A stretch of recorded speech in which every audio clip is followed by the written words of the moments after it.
Para fazermos aqui a leitura na palavra do Senhor. Desde já eu quero aqui louvar a Deus pela vida de todos os irmãos que estão e aqueles que porventura estejam aí nos acompanhando pelas redes sociais. Deus abençoe a sua vida e eu espero que esta palavra venha de encontro à sua necessidade nesta noite, em nome de Jesus. Evangelho de Jesus Cristo, segundo escreveu Lucas, capítulo de número 15, uma passagem muito conhecida, talvez uma das mais conhecidas dentre as Sagradas Escrituras. No versículo são de 11 a seguir, que é a parábola do filho pródigo. Lucas, capítulo de número 15, verso 11 a seguir. Eu estarei lendo e peço aos irmãos que acompanhem na sua Bíblia, no telão, como está projetado no. Continuou: certo homem tinha 2 filhos. O mais moço deles disse ao pai: Pai, dai-me a parte dos bens que me cabem. E ele lhes repartiu os haveres. Passados não muitos dias, o filho mais moço, ajuntando tudo o que era seu, partiu para uma terra distante e lá se dissipou todos os seus bens, vivendo dissolutamente.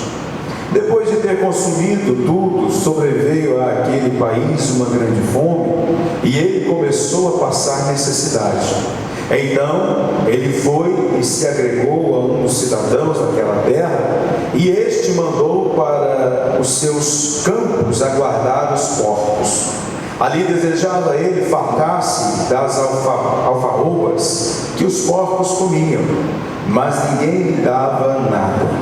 Então, caindo em si, diz: quantos trabalhadores de meu pai têm pão em fartura, e eu aqui morro de fome? Levantar-me-ei e irei ter com meu pai, e lhe direi: Pai, pequei contra o céu e diante de ti, e já não sou digno de ser chamado teu filho. Trata-me como um dos teus trabalhadores. E levantando-se foi para o seu pai.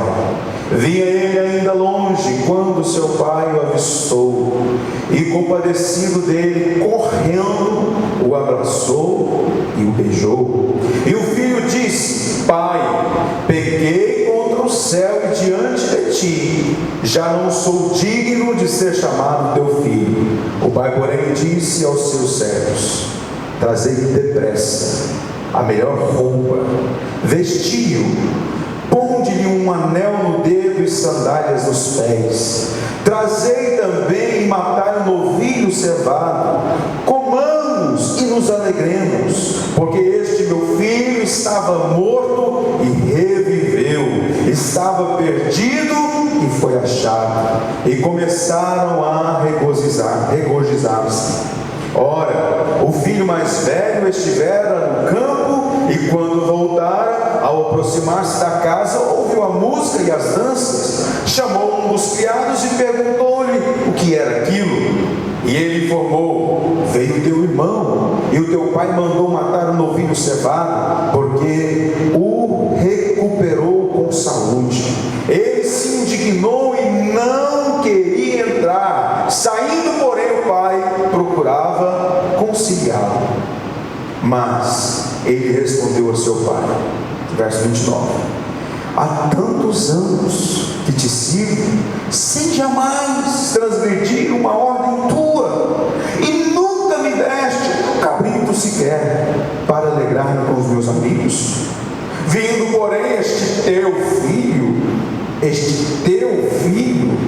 que desperdiçou os teus bens com meretrizes, tu mandaste matar para ele novilho cevado? Então lhe respondeu o pai: meu filho, tu sempre estás comigo, tudo que é meu é teu. Entretanto, era preciso que nos regozijássemos e nos alegrássemos, porque este teu irmão estava morto e reviveu, estava perdido e foi achado. Amém? Senhor nosso Deus e nosso Pai, em nome de Jesus, a tua palavra foi lida nesta noite. Oh meu Deus, eu quero te louvar, Senhor, por esta porção. porque a Tua palavra ela nos edifica, a Tua palavra nos exorta, a Tua palavra traz ânimo para a nossa alma, para o nosso viver. E assim como esse filho, um dia nós estávamos também desgarrados, perdidos, sem esperança, mas o Teu amor nos alcançou ainda no lamaçal do pecado, o Seu amor nos resgatou. Nós que outrora estávamos perdidos, fomos achados pelo Senhor, e hoje nós estamos aqui servindo ao Senhor, louvando o Senhor, bendizendo o Teu santo nome. Pai, eu Te peço que a revelação desta palavra venha ao encontro de cada coração nesta noite, que a revelação desta palavra venha ser compreendida na mente dos meus irmãos, na mente da igreja, para que nós venhamos dar o verdadeiro valor, enquanto filhos do Senhor que somos, enquanto herdeiros em Cristo Jesus que somos, porque um dia um preço foi pago por cada um de nós, não porque merecemos, mas porque a Tua graça nos achou, Pai. Em nome de Jesus eu oro e Te agradeço. Amém. Poder sentar, meus irmãos, Deus abençoe, em nome de Jesus. O pródigo amor de Deus, o amor de Deus que nos constrange, o amor de Deus que está acima de qualquer uma das nossas negligências e maldades, o amor de Deus que é incondicional para com cada um dos Teus filhos. É sobre este amor que Jesus frisa aqui no capítulo 15 do evangelista Lucas. Uma vez que Jesus, estando ali entre fariseus e alguns escribas, estes o interrogaram, dizendo: por que esse? Por que o Senhor recebe pecadores? Por que o Senhor come com esses pecadores? Está ali registrado no capítulo 15, verso 2. Jesus foi interrogado por aqueles homens, fariseus, escribas, homens doutos na lei e nos mandamentos, homens que estavam na sinagoga todos os dias da semana, homens que eram sabedores e conhecedores da lei. E então Jesus, estando no meio deles, eles o interrogam e até criticam a Jesus, dizendo: mas o Senhor só assenta no meio dos pecadores? O Senhor está comendo na mesa com os pecadores? E Jesus, a fim de trazer uma resposta às indagações desses homens, Jesus conta 3 parábolas. Jesus conta a parábola da ovelha perdida, a qual, dentre as 100 que estavam no aprisco, uma se perdeu. Por um descuido ela se perde no meio dos campos. E a narrativa vai dizer que aquele pastor deixa as 99 guardadas ali e vai buscar uma que havia se perdido. Essa é a primeira parábola que Jesus conta para que aqueles homens fossem confrontados a respeito daquela indagação. Depois Jesus conta a parábola da dracma perdida, que por um descuido, por às vezes por uma falta de atenção, se perde aquela dracma.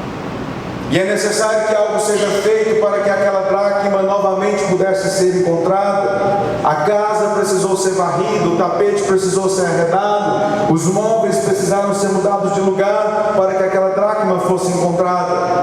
E ao ser encontrada, a Bíblia diz que houve festa, que houve alegria, que houve gozo naquele lar, naquela casa. Aquela mulher convidou as suas amigas para que se alegrassem com ela, porque aquela dracma que havia sido perdida tinha sido encontrada. E por fim Jesus, ele fala, ou ele retrata essa parábola, que aqui é destinada à parábola do filho pródigo. Nessa parábola nós temos aqui 3 personagens distintos. Nós temos a pessoa do filho mais novo, nós temos a pessoa do filho mais velho e temos a pessoa do pai. E cada uma delas vai representar uma figura, a qual nós podemos hoje entender o porquê Jesus ter contado essa parábola. O filho mais novo, este jovem, ele representa quem? Ele representa os publicanos e pecadores, aqueles que viviam na casa do pai e não tinha falta de nada, aqueles que estavam na casa do pai e podiam se deleitar com tudo que o pai tinha para oferecer. esse filho mais novo. Mas chegou um dia que ele se sentiu insatisfeito, infeliz. Ele falou: não, eu preciso conhecer coisas novas, eu preciso ver o que tem lá fora, que pode me oferecer o mundo lá fora. E insatisfeito com aquilo que ele tinha já dentro da sua casa, esse jovem, ele decide a pedir a sua herança e partir para as aventuras, e para partir para aquilo que ainda não era conhecido, e viver aquilo que ele ainda não tinha vivido, e viver aquilo que às vezes, por uma hora ou outra, às vezes alguém chegava e comentava com ele, hora ou outra alguém chegava e falava: não, as coisas lá fora é muito bom, é muito legal, você vai sentir prazer, você vai ter alegria. Só que esqueceram de falar para esse jovem que tudo tem uma consequência. Esqueceram de dizer a este jovem que a alegria do mundo é uma alegria passageira. Esqueceram de dizer a este jovem que todo pecado tem um preço, tem uma consequência. Esqueceram de dizer a este jovem que o pecado tem a sua fatura a ser paga, assim como um cartão. Mas esse jovem, ele estava decidido.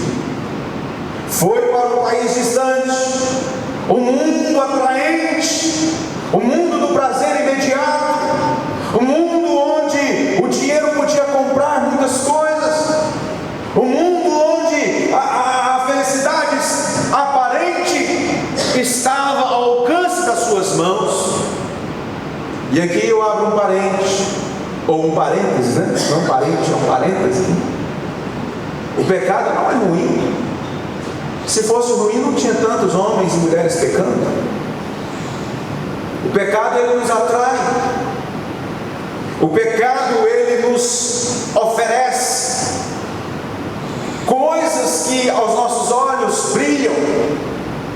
Nosso coração às vezes palpita no nosso peito de forma mais forte diante da mesa posta pelo pecado.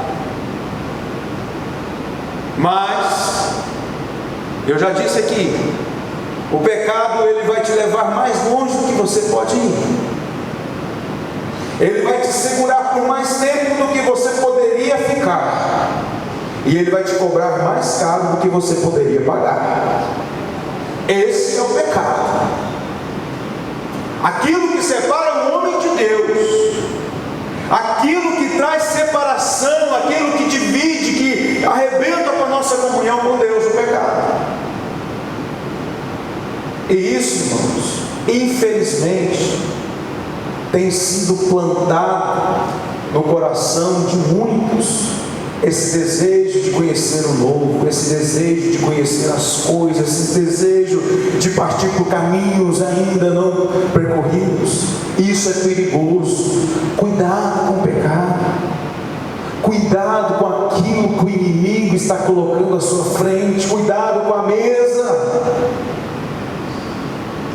A Bíblia vai nos dizer que nós devemos fugir da aparência do mal.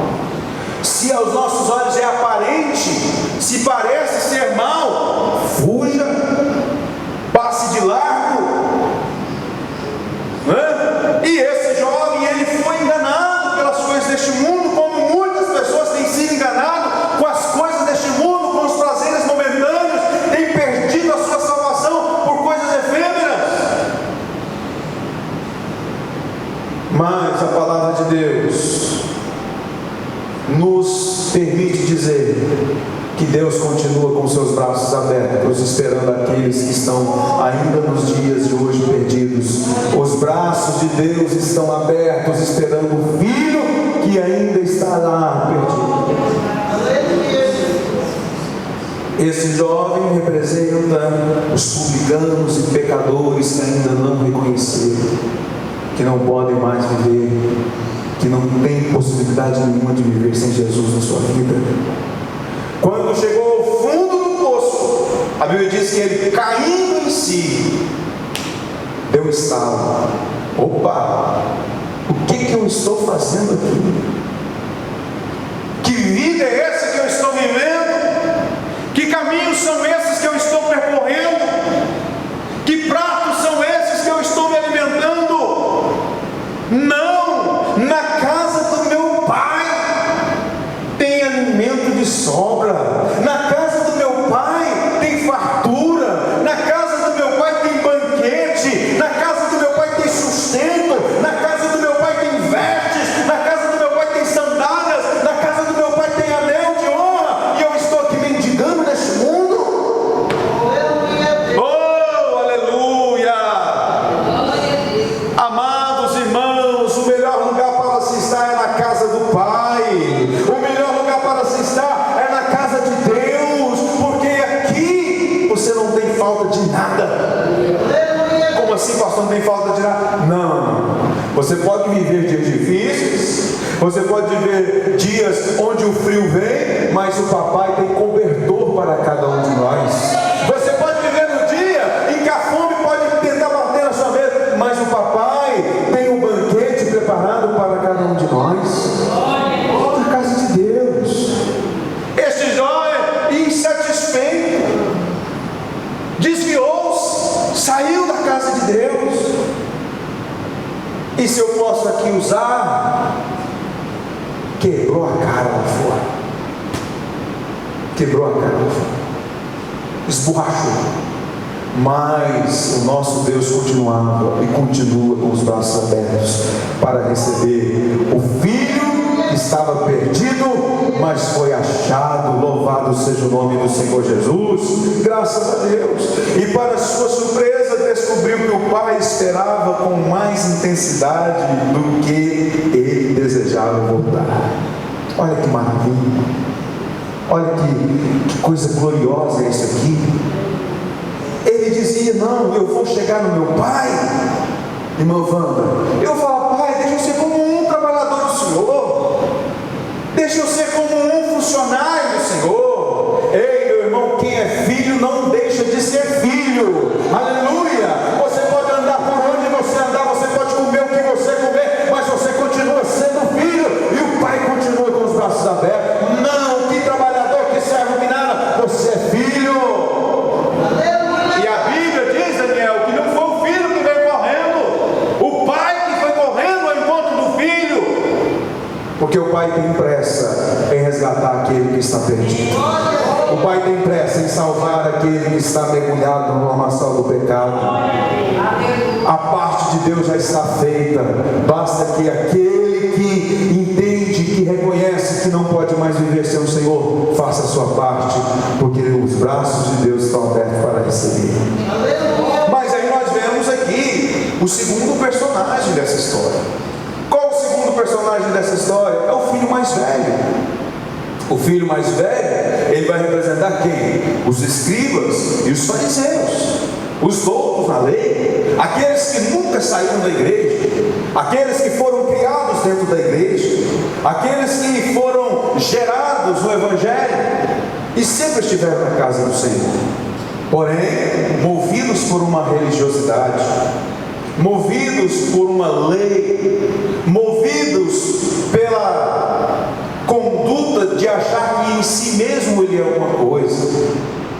O filho mais velho, ao ver que estava acontecendo algo diferente naquela casa, a Bíblia diz que ele estava no campo, e quando ele chega, ele vê que estava tendo uma festa, uma luz, estava tendo ali um alvoroço naquela casa. Falou: o que está acontecendo? Não é meu aniversário, não é aniversário do meu pai, por que está tendo uma festa lá hoje? E ele chama um dos empregados e pergunta: o que está acontecendo? E o empregado, ele vai dizer: olha, o seu pai está dando um banquete, porque o seu irmão, que estava perdido, que havia tanto tempo fora de casa, regressou hoje, e o seu pai o recebeu com honra, o seu pai o abraçou, né? Mas, meus irmãos, esse filho mais velho, ele representa, sabe qual tipo de crente? Aqueles que estão perdidos dentro da casa do pai, aqueles que estão na casa do pai e não abrem a geladeira, não tem essa intimidade com o pai, de abrir a geladeira e pegar ali um alimento que ele tem vontade. Ele representa muitos cristãos que estão perdidos dentro da casa de Deus. Você tem tudo à sua disposição, mas você não usufrui de nada que está à sua disposição.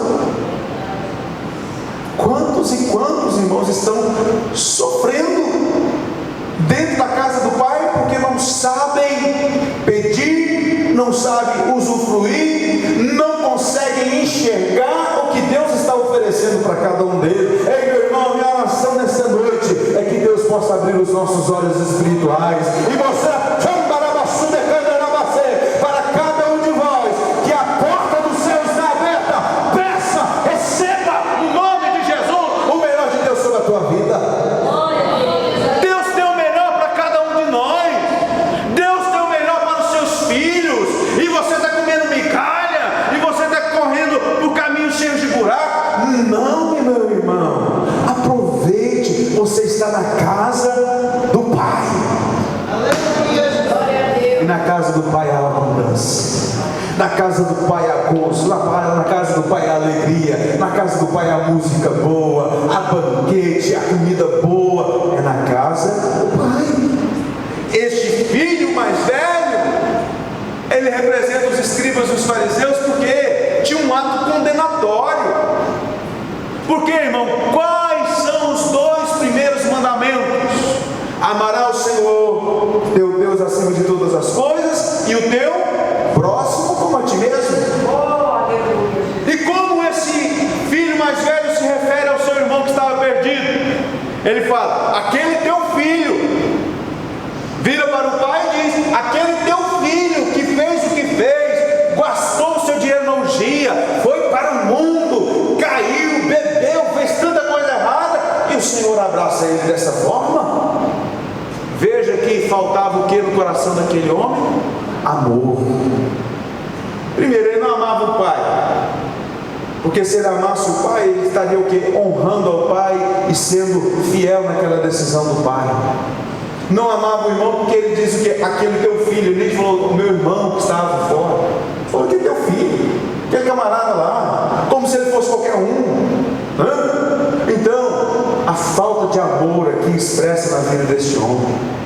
E muitas pessoas que estão na igreja e têm um sentimento só de ficar julgando, condenando, apontando, dizendo mal, falando mal. Misericórdia, meu irmão. Nós somos todos os irmãos aqui e vivemos pelo mesmo Espírito e na mesma fé e vamos morar no mesmo céu em nome de Jesus. O nosso resgatador é um só, Jesus Cristo de Nazaré. Então, meu irmão, nós vivemos em comunidade, em amor, como corpo de Cristo. Esse negócio, você chegar em Deus, aquele teu filho, não, o meu irmão está necessitando de uma bênção do Senhor. Oh meu Deus, ajude. Oh meu Pai, abençoe a vida do meu irmão, abençoe a vida da minha irmã, abençoe a casa da minha irmã, abençoe o serviço da minha irmã, prospera os passos do meu irmão aqui. E isso é a expressão do amor verdadeiro, cujo amor não existia na vida deste homem. Ele dizia, ele se sentia melhor que o irmão e se sentia injustiçado. Olha, pai, meu irmão fez o que fez, o Senhor deu uma grande festa quando ele voltou. Eu estava aqui com o Senhor não me deu nem um cabrito para matar com meus amigos. Eu estava com o Senhor, eu fazia todo o trabalho na fazenda, eu estava na igreja todos os dias, eu era dizimista fiel, eu era servo fiel, trabalhava na igreja. E aquele incircunciso lá recebeu mais do que eu. Será que isso já aconteceu só comigo? De olhar às vezes o que está lá fora, vendo o que está lá fora prosperar, e às vezes a gente está aqui dentro, a gente não tem o que está lá fora, aquele que está lá fora tem. O salmista disseram, o Salmo 13, começou a questionar: Senhor, eu estou vendo os ímpios prosperar, eu estou vendo aqueles que não te servem ser abençoados, eu estou vendo eles terem muitas riquezas, e eu estou aqui dessa forma. Mas o salmista, ele diz: eu todavia louvarei ao Senhor, o Deus da minha salvação. O que ele estava dizendo? acima de todas essas coisas, eu quero agradecer a Deus pela minha salvação. Amém? Que é maior do que tudo que o mundo possa conquistar. O maior presente que qualquer homem na face da terra pode receber, a maior riqueza que nós temos, chama-se salvação da nossa alma. Esse jovem, né? Ele estava dizendo: Deus foi injusto comigo, meu pai está sendo injusto comigo. Não. E o pai, a resposta é muito clara: olha, você estava comigo e tudo que tinha aqui dentro é seu. Você pode usufruir de tudo. Aquele que está lá fora está com sua mente fechada, os seus olhos fechados, que não percebe. Mas você está aqui dentro. Usufrua. Viva o melhor de Deus na sua vida. Viva o que Deus preparou para você. Coma do melhor desta terra. Viva a verdadeira prosperidade, que é você bater a cabeça no travesseiro, deitar em paz e acordar em paz e saber que o Senhor está contigo. Viva a verdadeira prosperidade, a prosperidade que Deus tem para cada um de nós. Não está condicionada simplesmente às coisas materiais dessa vida. É claro que isso vem como consequência da nossa fidelidade, do nosso compromisso com Deus, mas não é tudo.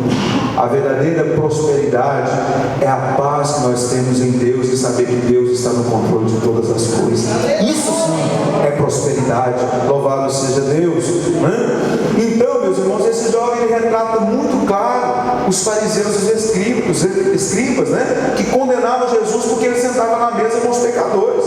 Ele não se sentiu disposto a perdoar e não via o seu próprio pecado. Ele perdeu a comunhão com o seu irmão e com o pai ao se recusar a participar da festa. Falei: não, eu não vou entrar nessa festa aí não. Sabe o que é isso, Valdemilson? É nós não nos alegrarmos com os que se alegram. Tem muita gente se alegrando com a derrota, com a tristeza do outro, mas não se alegra com a alegria do outro. Esse jovem aqui, ele está claramente ilustrando essas pessoas. Vamos nos alegrar com os que se alegram. Chorar com os que choram é muito fácil, né? Chorar com aqueles que estão chorando a dor da perda, que estão chorando, né, as circunstâncias difíceis da vida, é fácil. Mas se alegrar com os que se alegram, isso é uma verdadeira característica do servo verdadeiro de Deus. Esse homem aqui, ele não se alegrou com a volta, com o regresso daquele que estava perdido. Eu não vou entrar nessa festa não, eu não vou entrar nesse negócio aí não, né? Veja o quanto isso é triste. Igreja amada do Senhor Jesus, quando um pecador se arrepende, a Bíblia diz que há festa no céu. Se há festa no céu, irmão, mais festa deve ter aqui na terra, né? Porque este também é filho de Abraão, este também é irmão em Cristo Jesus, e louvado seja o nome do Senhor, porque o céu ganhou e o inferno perdeu. Por isso nós devemos nos alegrar com todos quantos aqueles que reconhecerem que não podem mais viver sem Jesus. Eu não posso viver sem Jesus, você não pode viver sem Jesus, o homem não pode viver sem Jesus. É tempo de se arrepender, é tempo de voltar para a casa do Pai, é tempo de cair em si e saber: eu preciso comer na mesa do Pai, eu preciso estar debaixo da proteção do meu Pai, eu preciso estar com o meu Pai, na casa do meu Pai. Louvado seja o nome de Jesus. Finalizando aqui, meus amados irmãos, a terceira personagem, ou o terceiro personagem desse texto sagrado, citado aqui por Jesus, é a figura do Pai. Este Pai amoroso, que nunca desistiu de amar os perdidos. É o mesmo Deus que ama incondicionalmente cada um de nós. É o mesmo Deus que Ele teve a iniciativa do plano, de execução do plano da salvação. É o Deus eterno de geração em geração que não abre mão da vida dos teus filhos. É claro que cada um de nós temos o livre-arbítrio. Cada um de nós temos, né, a nossa participação no processo da salvação. Claro. Alguém ontem numa conferência, ele perguntou: é certo dizer que Deus, Ele não é totalmente poderoso para salvar um homem, mesmo que esse não tenha participação no processo de salvação? Logo esse palestrante ele afirmou: olha, Deus é todo poderoso e Ele pode fazer tudo quanto Ele quiser, porque Ele está acima de todo o poder. Agora, a questão da salvação, Deus não contraria a sua justiça e nem nos tira o livre-arbítrio de escolher entre o caminho da vida e o caminho da morte. Não foi assim que Moisés disse ao povo diante daqueles dias que estavam se findando ali? Moisés falou: olha, eu coloco diante de vós hoje o caminho da vida e o caminho da morte. Escolhei, pois, qual vocês vão seguir. Deus pode muito bem, tem poder para isso, mas Ele não vai infringir um livre-arbítrio. Ou seja, o meu papel e o seu papel no plano da salvação. Qual que é o meu papel e o seu papel no plano da salvação? Reconhecer que eu sou um pecador, reconhecer que eu preciso do perdão de Deus e entender que é só através de Jesus Cristo que alcança esse perdão. E o plano está executado. Jesus lá na cruz, Ele diz: tetelestai, está consumado. A carta que me era contrária, a duplicata que me era contrária, foi quitada, foi liquidada. Tetelestai, consumado. E ali está decretado que todos quantos quiserem estar dentro da casa do Pai, fazer parte da família de Deus, a porta da graça é a entrada. E ela está aberta ainda. A porta da graça está aberta. Então a figura desse Pai expressa quem? O nosso Deus. Representa Deus. Na verdade, o nome aqui, o comentarista que ele diz aqui na palavra de Deus, aqui na Bíblia, ele fala que o nome dessa parábola deveria ser não parábola do filho pródigo, mas a parábola do pai que ama os dois filhos que estavam perdidos. Um que saiu e o outro que ficou. Na verdade, os dois estavam perdidos. Um estava perdido longe da casa do pai e o outro estava perdido dentro da casa do pai. Então, é justo dizer isso. Ele não desiste de amar os que caíram, não desiste de esperar o que estão longe, nem desiste de insistir com os que querem entrar. Ele não desiste de nós. Graças a Deus, Deus não desistiu de mim, Deus não desistiu de você, e hoje você está aqui glorificando e bendizendo o nome do Senhor. Deus vai insistir conosco até o último instante. A carta de Pedro, ela traz uma narrativa dizendo que muitos criticam a nossa fé, dizendo: olha, essa conversa, esse papo de que Jesus vai voltar para buscar a igreja, isso eu tenho ouvido desde o tempo dos meus avós, tataravós, e até hoje Jesus não voltou. Mas Pedro, ele vai animar a igreja, vai trazer uma palavra de lembrança à igreja, dizendo: olha, tudo isso acontece para que muitos não se percam. Por isso Deus está tardando a volta de Jesus Cristo, para que muitos que ainda necessitam voltar para a casa do Pai, voltem e possam entrar no céu, e possam morar com o Senhor para todo sempre, por toda a eternidade. Por isso que o Senhor está retardando a sua vinda, é porque ainda há lugar na casa do Pai.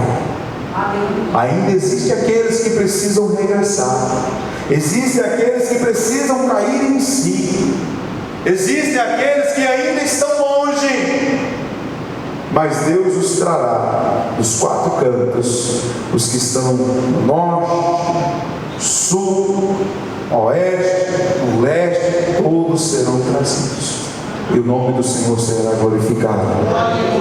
A parábola não destaca a alegria do filho que voltou. Interessante, né, irmãos? A parábola, ela destaca a alegria do pai em receber o filho.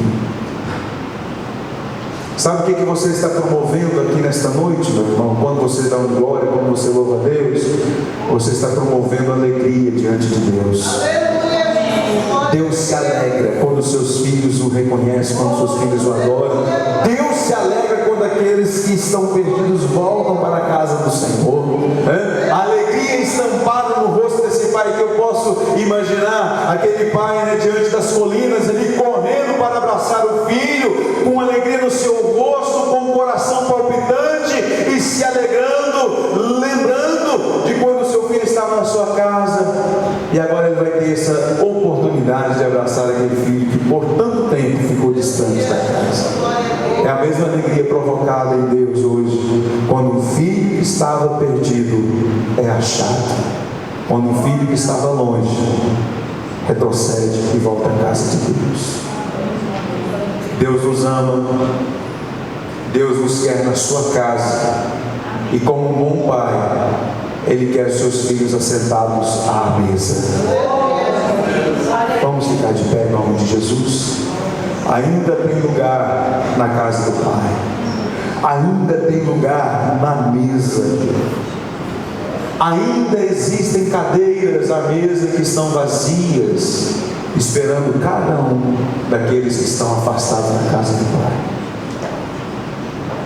Existe lugar ainda, e os braços do Senhor estão abertos, e o coração de Deus desejoso pelo regresso daqueles que estão afastados da casa do Pai. Amém. Talvez você esteja dentro da casa do Pai e se sente perdido. Eu quero te dizer em nome de Jesus, receba o abraço do Pai nessa noite através do Espírito Santo. Deus te diz nessa noite: você é filho amado, você tem lugar de honra. Sabe por quê? Porque eu tirei você do lamaçal do pecado e coloquei você sentado nas regiões celestiais em Cristo Jesus. Aleluia! Você não está sentado em qualquer lugar, você não está sentado em qualquer cadeira, você está sentado nas regiões celestiais em Cristo Jesus. Você é filho!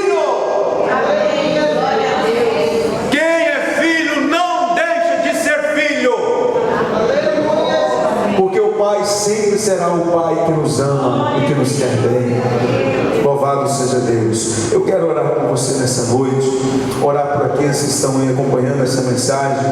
Que Deus abençoe a sua vida e que você entenda esse mistério. Não fique perdido dentro da casa de Deus. Você é bem-vindo à mesa, você é bem-vindo à casa de Deus, à casa do Pai. Senhor, nosso Deus e nosso Pai, em nome de Jesus eu quero te louvar e te agradecer por esta palavra, Senhor, por esta exortação, por esta palavra de ânimo a cada um de nós. Pai amado, eu te louvo porque o Senhor nos abraçou com amor incondicional. Eu te agradeço, ó Pai, porque o Senhor nos fez assentar nas regiões celestiais. Eu te agradeço, meu Pai, porque o Senhor escreveu nosso nome no livro da vida e nós hoje temos esperança. Hoje, ó Pai, um anel está colocado no nosso dedo, porque temos o selo do Espírito Santo do Senhor. Ó Pai amado, eu te louvo pela vida da tua igreja, pela vida de todos quantos entenderam que não podem estar afastados da tua casa, da tua presença, não podem estar afastados diante do Senhor, porque o melhor lugar para se estar é na mesa com o Pai, é diante do Pai, é comendo a comida que o Pai tem para oferecer, é vivendo o gozo na alma que Deus oferece a cada um dos teus filhos. Ó Deus de poder e glória, que nós nunca venhamos, ó Pai, em nome de Jesus, ter desejos de sair da tua presença, da tua casa, mas que na tua casa venhamos viver em todo o tempo, até que o Senhor venha nos buscar para as nossas moradas eternas estarmos um dia. Assim oramos e te agradecemos e o fazemos em nome de Jesus. Amém. Deus abençoe a sua vida. Deus abençoe a sua vida em nome de Jesus.